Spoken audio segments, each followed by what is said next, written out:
Welcome to Elevate Your Event, your favorite podcast for transforming fundraising events. Join us weekly for expert tips and creative ideas to make your next event a standout success. In this episode of the Elevate Your Event podcast, we are joined by Nick Lynch with Kaleidoscope, where we're going to discuss influencers and practical tips, best practices, and case studies on how they can help nonprofits raise awareness, drive engagement, and boost attendance for their events.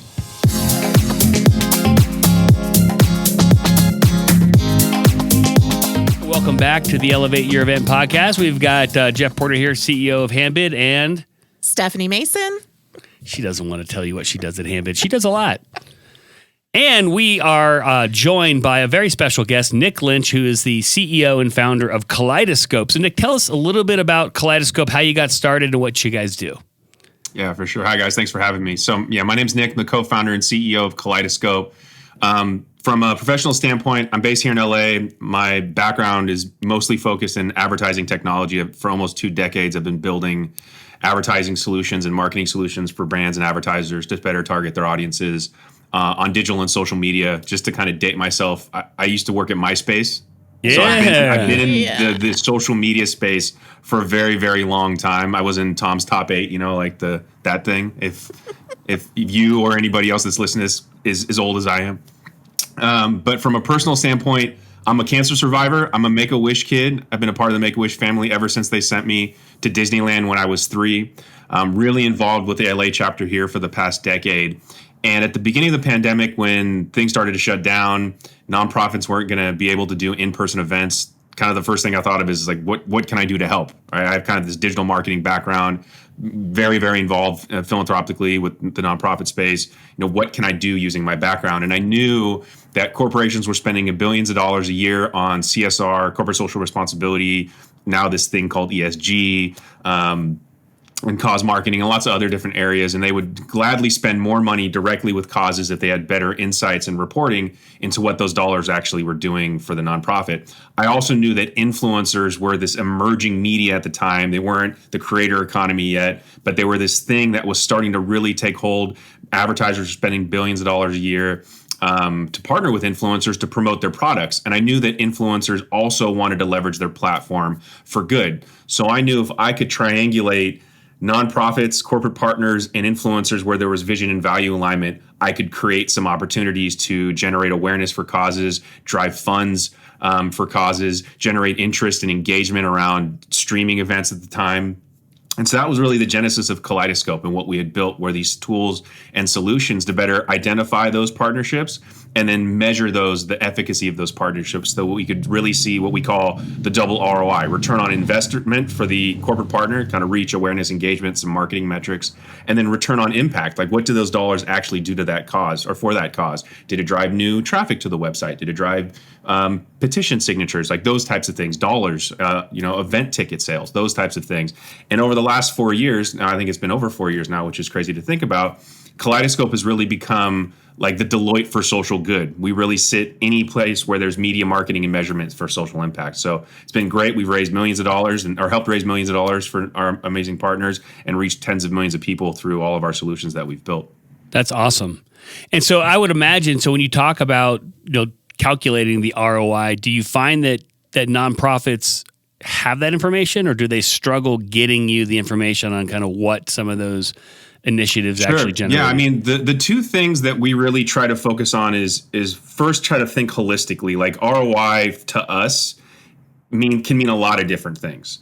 And I think a lot of the time, especially in the early times of Kaleidoscope, the initial gut reaction is, I just want to know, I got $1, did I get 2 back? Or I used $1, did I get 5 back? And we kind of take it even a couple steps back and we say, well, let's really think about holistically, what are we trying to achieve in the short, mid, and long term? And we kind of break down different types of buckets for campaigns and for partnerships and measure accordingly, right? So we look at how much awareness did we drive? How much engagement did we drive? And then ultimately, how much action did we create from all of the things that we did? And so to answer your question directly, some organizations collect some of the information that help us identify kind of return on investment for awareness, return on engagement for dollars, or return on investment for action. But we help organizations really think through what are the ultimate goals, how do we make sure we focus on those goals, what are the measurements to help us understand what we achieve, and then if we need to put things in place to actually collect that information, then we can help do that. Right. Well, very cool. Because I'm kind of thinking through it. I'm thinking like, it almost sounds like you need to kind of help these charities again holistically start with like, here's how we can help you. Here's how we can measure it. And here's the type of technology and tools and whatever else capabilities you need to make sure that we can actually track the results of this. Because we have these conversations with organizations a lot. I mean, obviously, if they're coming to use our software, for example, in a lot of cases, they're coming from an environment, maybe it's paper or whatever, offline, where they don't have that capability. So are you kind of coming in with the whole package and saying like, here's how we would help you guys pull this off, including how we're going to, like, are you building websites for them? Or are you plugging into their website? How are you measuring that stuff? Yeah, 100%. So it always depends on where each nonprofit is sort of in their evolution of leveraging technology and sort of where their needs are. We can provide everything from website design to like campaign execution. Our bread and butter really is in the relationship side and the measurement side. And relationships could mean like we could help nonprofits find corporate partners that align with what they're trying to do. We can help nonprofits find influencers that align with their mission. And then obviously on the measurement side, we can build tools and solutions, or point them even in the right direction of like, here's some free stuff that's just out there that you should sign up for, that you should make sure that's implemented in your website or in your process to make sure that you're collecting information. And then I always say, like, it doesn't need to be pretty. Like, Kaleidoscope started literally in a spreadsheet, and the spreadsheet was disgusting. Like, it was gross. It was all over the place. Numbers were everywhere, but we were collecting everything, and we could really see from almost a linear correlation standpoint, like when we did this, we saw this happen. When we didn't do this didn't happen, right? In very simple, sort of straightforward terms. And just by collecting that information, putting it in a spreadsheet, and then taking some time to debrief around that data, all free stuff, by the way. Google Sheets is free. Google Analytics is free, right? All of these things are kind of free. You just have to think through what those templates look like and find the time to review that stuff. Right. No, that's insight. I actually think that's really, really helpful, because a lot of charities, I think, get caught up in what is this going to cost me? And so you're kind of eliminating one of the barriers to that, saying, hey, look, there's free enough tools out there. You just got to organize and construct them in a way that make them useful to you. Yep. Yeah, I love that. Exactly. Yeah, absolutely. One of the things that you brought up that I'm curious to get into a little bit is you mentioned helping nonprofits hook up with corporate partners and with influencers. And that's something I've seen, a lot of nonprofits struggle with finding sponsorships, corporate partners. And then on the influencer side, I mean, I'm definitely a social media person. Jeff, not. Jeff, not so much. I am, but I don't know that I've seen a lot of the influencer for nonprofit. And so I'm curious about what you guys are doing there in that type of work. Yeah, I mean, I kind of feel like we've been one of the early people to do this, and we've for sure been the loudest. What's interesting about what you just said is I think M&R just came out with their annual benchmark report or whatever, and they said half of the surveyed nonprofits use influencer marketing. So it seems to be much more prevalent than I don't see it much either. Like, I see it with our clients because we do it and our partners, but it's definitely not something that I think its scale had taken root. And I think part of the challenge is people think it's expensive or you need a ton of money to do it.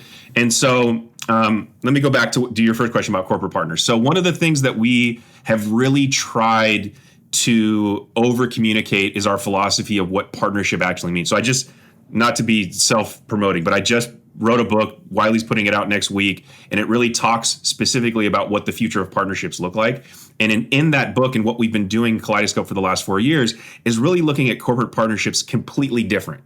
In that it's not necessarily, we're not trying to get a $25,000 sponsorship from you that we can put your name on, and then you can say that. Those are great, and those will continue to happen.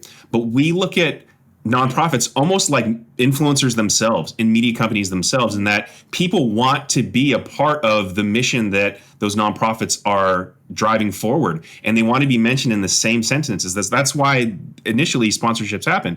And so if you look at it as nonprofits as media portals, they have inventory, they have eyeballs, they have all these things. So when you start talking to corporate partners about, this is how we're going to activate our audience to enhance your brand, and these are the things that we are going to be doing in order to engage our donors and our supporters so that your brand is interwoven sort of seamlessly and authentically in that. And we're going to provide reporting of what that actually looks like. And today, if we could get $10,000 to do that, that would be great. We're going to show you that it was successful for your brand. We're going to show you it was successful for our nonprofit as our partner. And then next year, when we do the same thing, we're going to ask you for $25,000 because it was so successful, or $50,000, right? Just that conversation and just that sort of reframing of how we're talking to partners is significantly different than a one sheet that sort of breaks down sponsorship packages, right? So it's a new philosophy. Like it's a thing that from a not for-profit guy who've been in the space for a long time, it's sort of we've been reframing things to try to sell other people other things.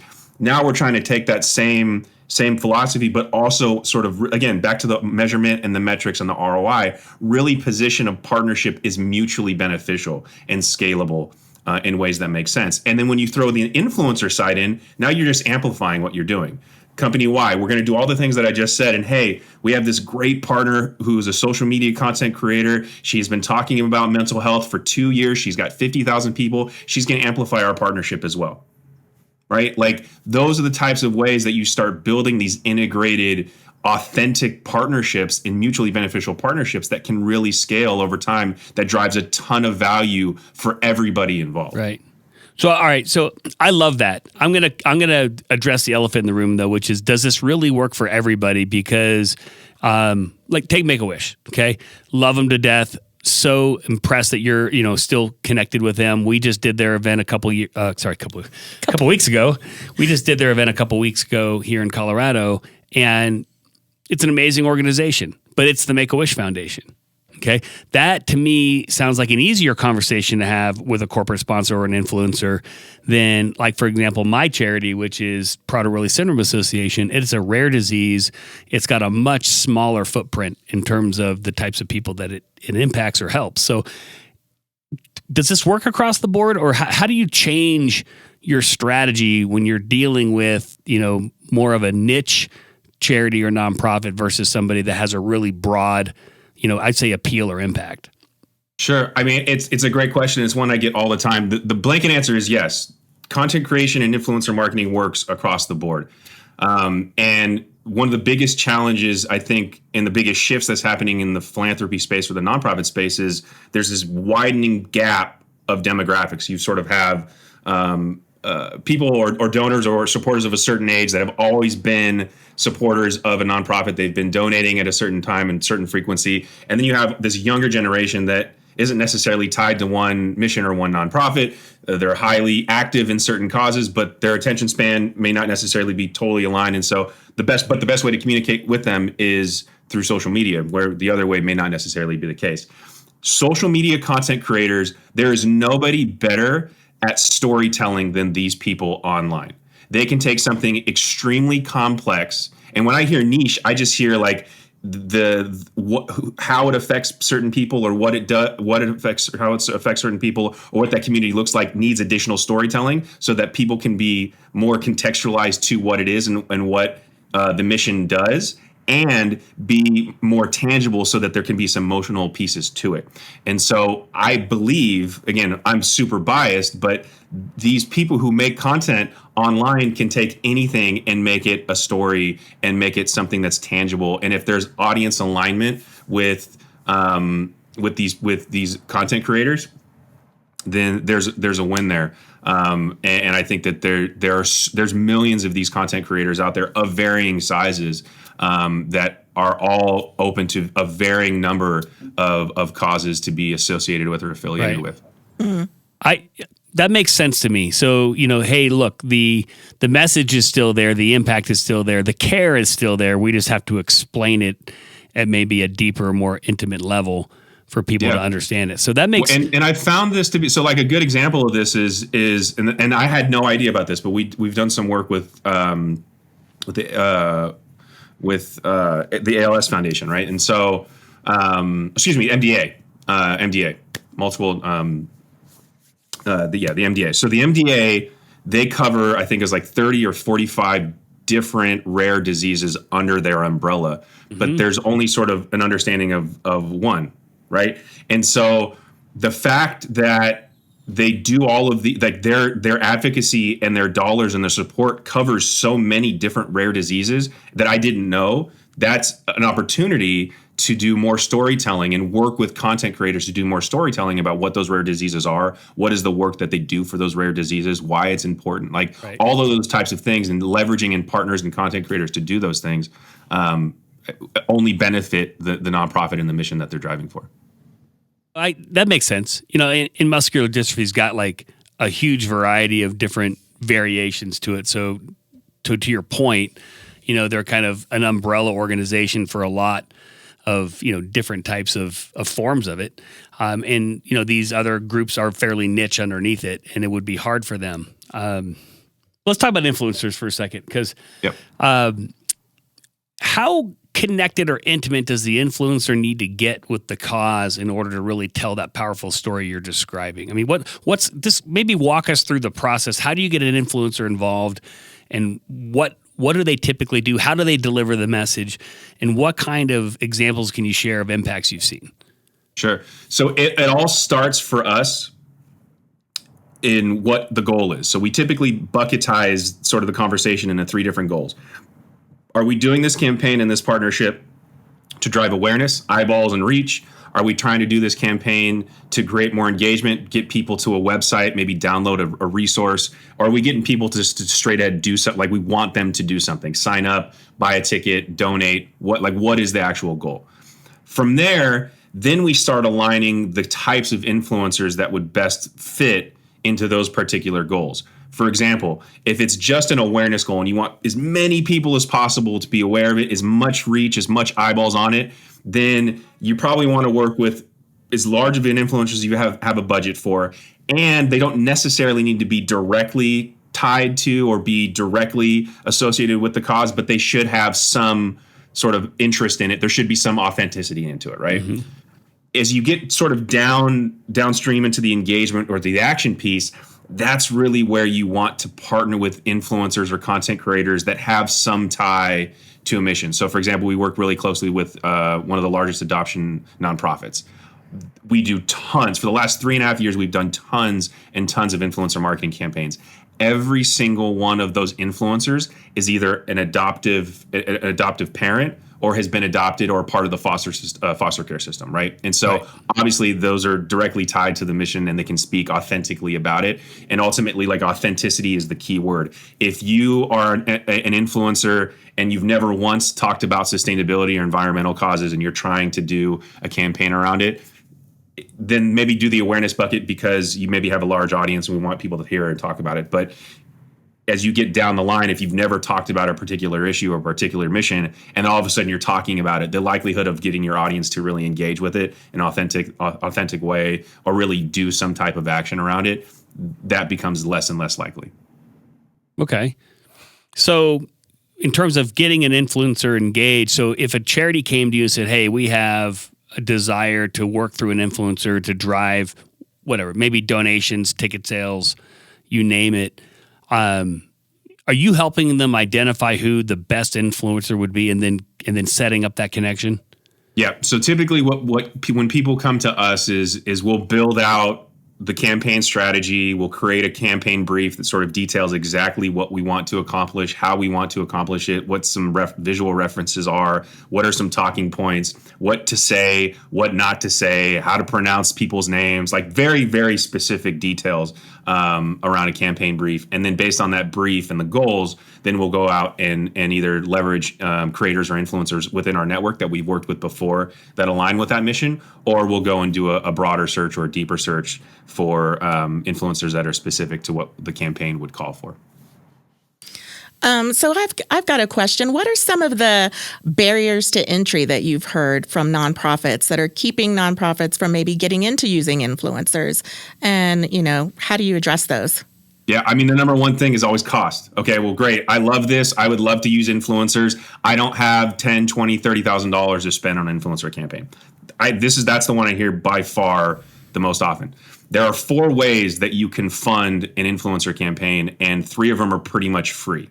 So the first one is donation posts, right? So if you have gone through the process of really thinking about what kind of campaign you want, what the goals are, and what specifically you're hoping to achieve from an influencer partner, you can figure out who you should reach out to and be very articulate about, this is what we're doing, this is what we hope to accomplish, this is what we think you could bring to it, and we would really love to partner with you, right? And would you be open to donating a post? 9 times out of 10, they'll at least respond to you. And most often, if they're very aligned with your cause, they will probably donate 1 post, right? Mm-hmm. So it's super important to go through the process of being very, very specific before you do that outreach. If you've done that, the likelihood of getting a response and having a conversation and actually getting them to donate a post if they're aligned is pretty high. So donate a post. Second thing is a barter. Many nonprofits have swag. They got hats, they got shirts, they got hoodies, they got sweaters. Maybe they've even got in-kind donations from a hotel partner or a restaurant partner, whatever the case may be. Let's trade. Hey, we've seen some content from you. I know you're aligned with our cause. You also like seafood. We've got $100 gift card or $500 gift card to Red Lobster, and we'd love to send that to you if you do a post for us. It's a silly example, but you get the gist, right? Like, you could trade, right? Yeah. The third thing is a co-marketing opportunity. This is where your corporate partners or your corporate sponsorships come in, right? Maybe there is an apparel company, either locally or nationally, that you work with that will do maybe a shirt every year to support your cause, and maybe they would normally market to an influencer already, so maybe they'll give you a couple $1,000 or even pay for the whole entire thing, right? So they could subsidize a good portion, if not all, of a potential budget. So maybe that's not necessarily free, but it's like free light. And then the fourth one, if you have to pay, you can ask for a nonprofit rate. You reach out to the influencer, you give them all the information. Again, it's very clear that they're aligned with your mission and you love to work with them. You're on a limited budget. Would you be open to some type of nonprofit rate or some kind of discounted rate? Acknowledge that they're high value. We're not asking anything that doesn't acknowledge how valuable you are, but would you be open to some type of discounted rate? So that's like the 4 ways that I have been successful, and I've gotten influencer relationships all 4 ways. But I think again, the biggest barrier is like, I don't have the money to do it. And so I think those are 4 ways to approach it. The other way is, great, I actually have a little bit of budget, or I do have some stuff to trade. Where in the heck do I find these influencers? Like, where do I go? If you have a social media account, go to where people are following you. Look at who's following you today. I guarantee you there are people there that have some level of influence, 1,000 followers, a couple thousand followers, 10,000 followers. That would be likely a great partner for you. So go there, look who's following you today, and see if they would be a good partner to do some type of influencer campaign. I think those are for sure the 2 largest things that I always hear, and I think that those are very, very achievable things to get past if you look at it those ways. I love that. Those are great tips. It's ingenious. Yeah. Right. But it takes some persistence, right, and some drive, to be able to kind of push through on this. And I think, and a lot of times, there's you just got to get timid around this. I'm not sure how to approach this person. I'm afraid to ask. And guess what? You don't get what you don't ask for. There you go. For sure. That's right. I love the idea of a donated post, right? I've never heard of the concept of a donated post. I love that. But remember, the ask is super important. And the more specific and intentional you are on that ask, the more likely you are to get it. Because I can't tell you how many times I have been told by influencers how many just blanket asks they get. Hey, can you post this for me? Can you reshare this for me? Like, without any context, it's like, can you just do this for me? They're not going to respond and not going to answer to that. But they will likely respond to somebody who really lays out why they think they would be a good partner and how much it would benefit from them and what exactly you would like from them. Like, that shows intentionality, that shows thought. And so make the ask, but make the ask very specific and very intentional. Yeah, I love it too. And are you doing this through a DM somewhere? Are you reaching out to these influencers or? Yeah, I mean, our influencers probably get a little annoyed from me because I can like find them anywhere. But I usually will start on their social media channels or social media accounts. Most of the content creators or influencers will have sort of secondary and tertiary platforms. Maybe they have a blog, maybe they have their own website, maybe they're selling merch. There's a lot of different ways that I will air quotes track them down, but it will start with a DM. If I can find a website or a blog that has additional information like an email, I'll also start there. But I'm coming from a good place. I'm trying to get them associated with a cause that I know that they're aligned with. So I'm not like super annoying. Like I'm not trying to sell another pair of shoes. It's like, hey, we're trying to save some dogs here. We know you're a dog lover. Like, how can we connect each other, right? That's great. So give us an example of one if you can. I mean, if you're not able to, that's fine. But if you have an example of one campaign with an influencer that helped a charity, I'd love to hear it. Yeah. Yeah, and I think it's an event-based campaign that I love sharing, which I think is I think right down everybody's alley here, is that at the very beginning of the pandemic, our partners, the American Lung Association here in LA, they had to transition their annual in-person gala to a streaming event. And they had transitioned it to a really cool like talent show that essentially took talent from the local teams here in LA. So like the Dodgers, or Southern California, Dodgers, Padres, Angels. Yeah, I think those three teams, they were able to get like 10 or 11 baseball players to do some really cool talent, a talent show. And then essentially the streaming event was showing these videos, and then the audience could vote. And so at the very beginning of this, two things happened. One is I said, let's measure everything. So let's put in some things in place to make sure we're seeing how many emails go out and how many people open it and how many people go to the website every single week and how many people are signing up, like everything. Like I nerded out. I built a disgustingly ugly spreadsheet and I got all the data that I possibly could get. I asked where all the bodies were buried in terms of, okay, who on IT does this, who on IT does that. I mean, we dug in and we figured out how to pull all that data. And the second thing is started to align creators or influencers that were like sports enthusiasts or like huge Dodger fans, right? But we kind of put them in the corner for the beginning because we had at the time, we thought this is going to be an event that's mostly driven by email. We had like several tens of thousands of people on an email list. We were going to do some mailers, kind of like what you would maybe think of like almost like traditional event marketing, right? We have this huge email list. We have a huge mailer list. Let's just push all that stuff out. And so I said, cool, we just got to measure everything. We sent out emails, did a couple social media posts, like crickets, no traction on the website, no signups to the event. I said, oh, cool. Let's do some of the social media stuff. I was able to secure some of these influencers. They would donate a post. Let's do it. Let's just have them like talk about sports and how fun it is to integrate sports with charity. And then right when we did it, we saw a huge lift in traffic. We saw a huge lift in event signups. And we're like, wow, this is awesome. How do we replicate it? So again, this is why it's important to measure everything, because on its surface, everything looked great. But when we dug deeper, we actually really found that Instagram was really the only platform that was driving anything. And of Instagram, only a certain type of image and a certain type of caption was driving traffic. So like within the first week of doing these types of things with these partners, we knew that every single piece of content that we worked on needed to follow this sort of rough format, and we needed to make sure that we just bombarded Instagram. And that's what we did. And we just sort of rinsed and repeated for 2 months. And we smashed their fundraising goal, I think, by like 170%. I can send you guys the case study. And what happened also by really focusing on the marketing tactics that worked, which happened to also be free, it reduced a ton of upfront cost of marketing, because we said, like, let's not even put money into physical mailers, or let's not put money into the ads that we were going to do. Let's just focus primarily on social media content and influencer content to drive what's driving. And we reduced, like, the expense ratio was like 8% or like 10%. It was so low. I'm getting super excited about this for my event. I know. Yeah, and they've done it. I've done it every year since then. I think last year, late last year or earlier this year, we did the third one. And it's a great formula. And even though more people are going back to in-person events, I still believe that there's room and space for digital and streaming events done right, marketed right, and messaged right, to make sure that you can really reach people. 100% agree.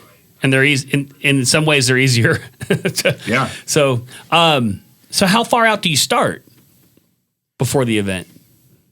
Yeah. So, I mean, we try to start anywhere from 8 weeks to 8 to 12 weeks is when we start kind of doing teaser pieces. We start kind of introducing things. And then the cadence almost changes like every month. So if 3 months out, it's sort of a light tease, maybe 1 or 2 posts. 2 months out, then it doubles the frequency. 4 weeks out, frequency triples. And then the last 10 days, it's like bombard. And so, I think everybody in the event space, nonprofit, for-profit, it's like the last 10 days are like the most when everybody decides to do what we wanted them to do for the first 3 months of promoting. But that's kind of the cadence that we've always followed is light tease and then ramp it up. It's funny though. You're right. And for a long time, we run a Kentucky Derby fundraiser, which happens to be coming up here soon, like 3 days. Yeah. So anyway, but it's funny. After a while, you just get trained and accustomed to when people make that final buying decision. I'm coming to your event because it's typically the Thursday or Friday before the Saturday event, or could be Saturday morning. We've seen that too. So it's the caterer hates that for sure, but you just have to kind of plan ahead for that. But I think this is definitely the future of event-based marketing because I'm going back as you're describing this through the years, 17 years of running this event, all the different things we've tried, and obviously 17 years ago, it was not much on the social media side, obviously, but we did print, the big print mail pieces, right? The marketing mail pieces, we put them out 6 months in advance. People put them on their fridge. Great pictures of the kids. They loved it. We would do the email blast. We'd buy email lists. We did that. We did advertising in the local newspaper. That actually attracted the crowd we didn't want. But either way, we tried all of these things, right? And we did a little bit of social media, but we don't, as a small organization, I think a lot of our clients probably feel the same way. They're not Make-A-Wish. They don't have thousands upon thousands of followers. They need this approach you're describing. I need to go find the people that have the followers, and not just that, the people like you that know how to not just find them, but to put the campaigns together that are going to drive it. Mm-hmm.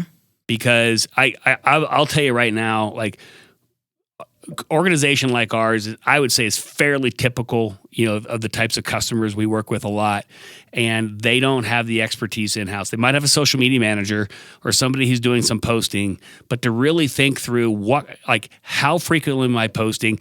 What you mentioned earlier just really kind of caught with me, which was we figured out which Instagram photo was generating the most response. Yeah. I think that's awesome. Yes. Yeah. Yeah, I mean, that's why I nerd out on the data, and not everybody has the time or the bandwidth for sure. But I mean, like I said, just collect it and find some time to look at it later because you can't optimize what you don't measure, right? So it's super important. I agree. Yeah. And then you just think about for yourself. I'm thinking to myself, I never thought about this correlation between influencers and nonprofits, but why didn't I think of that? I go to social media to see what's happening locally here in Denver and what events are coming up and what do I want to spend my time on that weekend. I go to social media to make buying decisions a lot of times. I'm going to social media for so many decisions. Why wouldn't I also go there and find organizations that I'm interested in giving to or getting involved with? Yeah. It makes sense to me. Mm-hmm. Yep, 100%. And that's what we've been trying to preach for the last 4 years is the gospel of content creators and partnerships and storytelling. Yeah. And I think that there's been a lot of attention paid to you need to be on social media, which I agree. But I don't know how many more times I can hear be on social media and post whatever. It's you have to really think about strategically how to use these platforms, how to partner, and ultimately how to weave a narrative and a story that creates an emotional connection that people want to be a part of and that people want to follow. And if you can do those things, then you're going to be well ahead in building community for your mission and momentum for your mission to achieve the things that you want to achieve.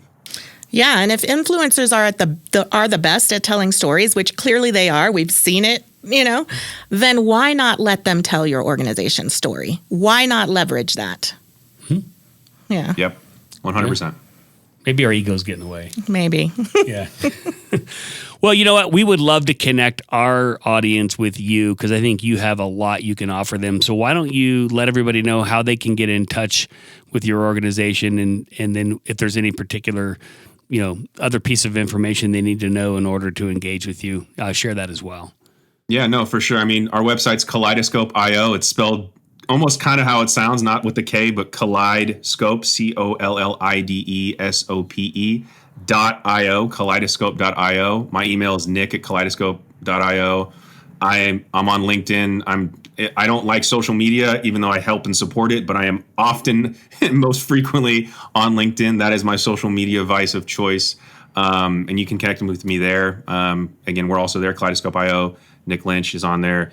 And right now I'm just kind of being obnoxious talking about my book, which comes out next week, but it's called Impact Redefined. It's on Amazon. There you go. It's time to do the book tour, Nick. Yeah. That's right. I'm going to see you on all the news shows now. There you go. Awesome. All right. Well, this has been awesome. I have learned a lot, and I am, I would say somewhat excited, but also, maybe wishing that 12 weeks ago you and I would have talked and you could have promoted my own event. But we'll connect on that next year. Yes, sir. All right. So we're going to wrap this session up. Yeah. Thank you guys for listening to us. Nick, thank you again for being our special guest. That was a really, really rich conversation, and appreciate it. And so we wish everyone, all of our listeners and those that are watching on YouTube, we wish you all the best in your next fundraising event. We hope you enjoyed this episode and learned a little bit about influencers and how they can help you boost attendance and engagement at your events. Special thank you to Nick Lynch with Kaleidoscope. Make sure you check him out at kaleidoscope.io. If you enjoyed our show, please take a moment to leave us a review. You can find us on Apple, Google, and Spotify. Don't forget to subscribe for more great content. And if you're a fan of video, check us out on YouTube. Until next time, happy fundraising.